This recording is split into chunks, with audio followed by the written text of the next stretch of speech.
Hello, students. Today I'm going to introduce Amanda Gorman's poem, The Gathering Place. This is going to be used as a comparative text with Ramayana. So let's go ahead and take a look at our learning objective for this. Students will read The Gathering Place alongside Ramayana to compare and contrast how the authors use different poetic forms to convey a message about what it means to create positive change in a community.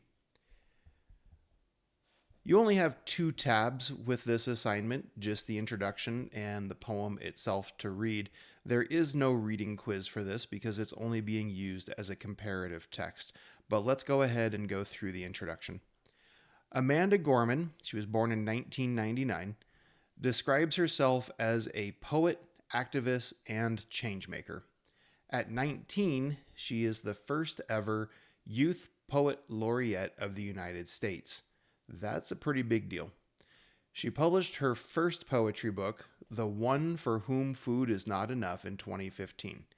She has studied at Harvard, worked with the United Nations, and started a community platform focused on literacy and youth activism. The Gathering Place was written by Gorman for the Social Good Summit in 2017.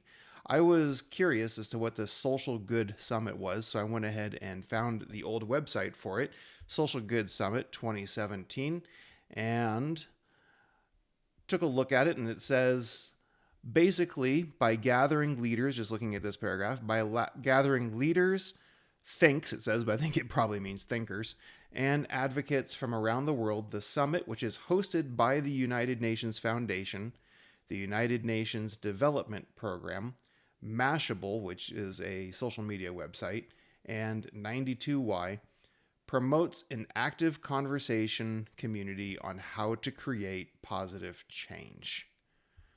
So the whole summit is about creating positive change here. It says here at this year's Social Good Summit, global leaders and citizens will unite to help keep the future in focus and discuss how technology and innovation can help achieve a sustainable development goals and create a more peaceful and prosperous planet. So looks like they talk a lot about big ideas such as challenges like climate change, inequality, poverty, and more.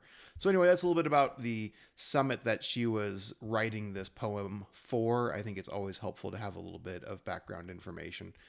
So back to the text.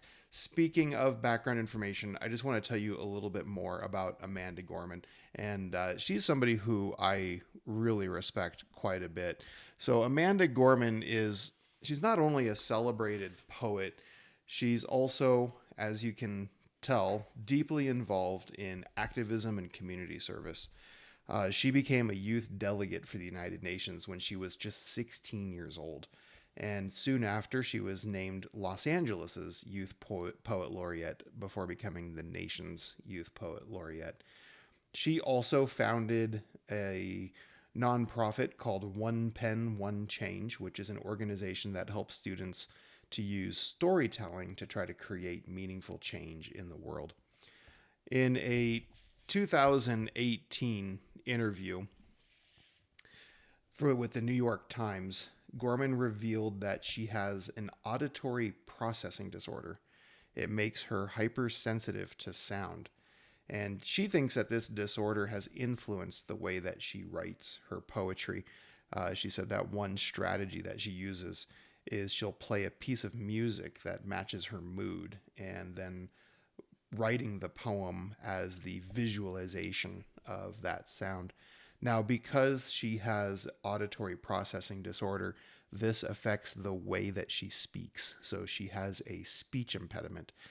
She cannot pronounce the letter R very well. So you'll see that when you watch her performance of this poem, that she struggles with pronouncing the letter R.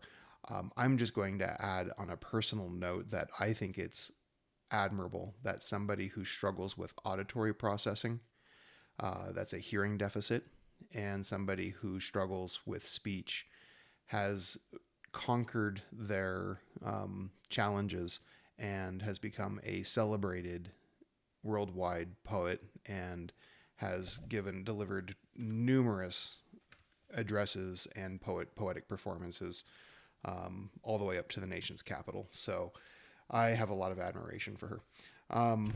In addition to poetry, though, she also is a fashion model, and she enjoys expressing herself through fashion. In a 2017 interview with the Project for Women, she stated, quote, "My body is a canvas and fashion is the paint." So Gorman symbolizes her pride in her Black heritage. You can see that in the dress that she's wearing on the left-hand side of this picture. Her beliefs and her personality through the way in which she oftentimes wears her hair and wears her clothes. Let's go ahead and get back over to the poem. We're going to click over to the Read tab.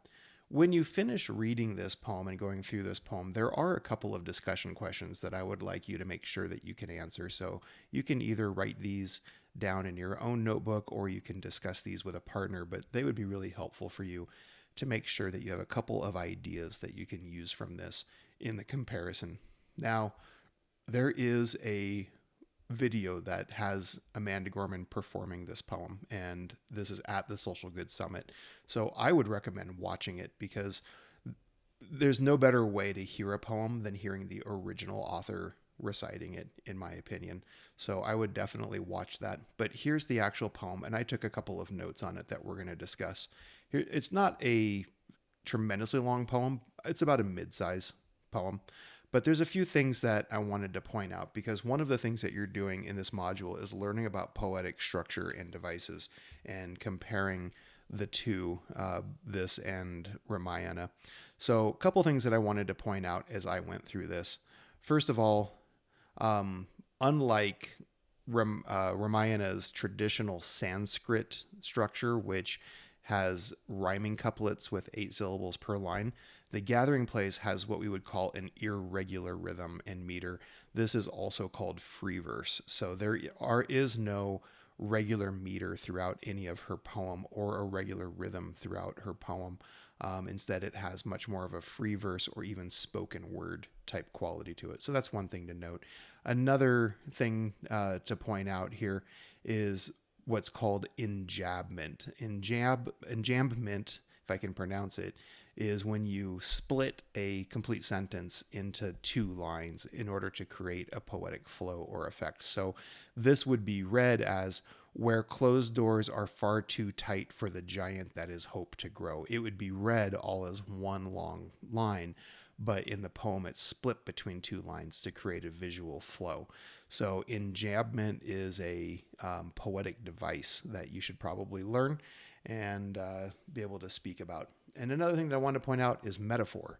Every idea an open sea. This is an excellent example of a simple metaphor where she's saying that an idea is an open sea, something that is broad and has all sorts of potential. That's how I take that. This is not a simile. If it was a simile, it would say every idea is like an open sea. In a simile, you're comparing things.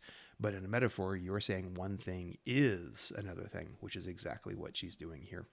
The last thing I wanted to point out down further in the poem, and there's examples of this all throughout the poem, but this is the one that I chose. This is what we call repetition. There's a lot of, or a parallelism rather. Parallelism is the repeated use of words and phrases, and this is an example of that. So, this be home, we are hope, we are home. We are vigilant, we be united, we be good, we do good, we are good, as we should. This has a lot of repetition in its structure, and that is also a pretty strong poetic device. So, the last thing that I wanted to point out here is, before I let you read this, so just remember the context of this, that this is for the Social Good Summit of 2017, and the poem is using the idea of a village as a metaphor. Amanda's writing this as the gathering place being in this village, she says. So the village being a metaphor for the conference participants themselves, for those who are gathered at this summit. She's referring to them as a village. So keep that in mind. Also, she makes a lot of references to other people that are in the conference that are important in the in this summit. So like, and they're all tagged with little IDs here, but Village to Cynthia Erivo. She is a well-known Broadway actress from England, and she was a huge supporter of this summit. To Pete Cashmore. Pete Cashmore was the founder of Mashable, which was one of the sponsors of the summit that she was speaking at. And Elsa Marie de Silva, a former aviation professional who went on to found SafeCity.in and the Red Dot Foundation, both of which work towards gender equality and ending violence against women. So there are some notes here in case you're confused when she mentions name, but just remember that they're all people that are important to that summit and are in that summit. So don't let that trip you up. Just try to get the basic message here of we're all in this village together. How can we make the world better together? All right. Once you are finished reading this, you can just click submit assignment down the bottom. There's nothing else that you need to do. This will get it off of your assignment list and into your binder, but you will be referring back to it again when you do the close read for Ramayana. If you have any questions at all, if you want to talk about the poem with me and make sure that you understand it, feel free to grab me. Hope you enjoy it.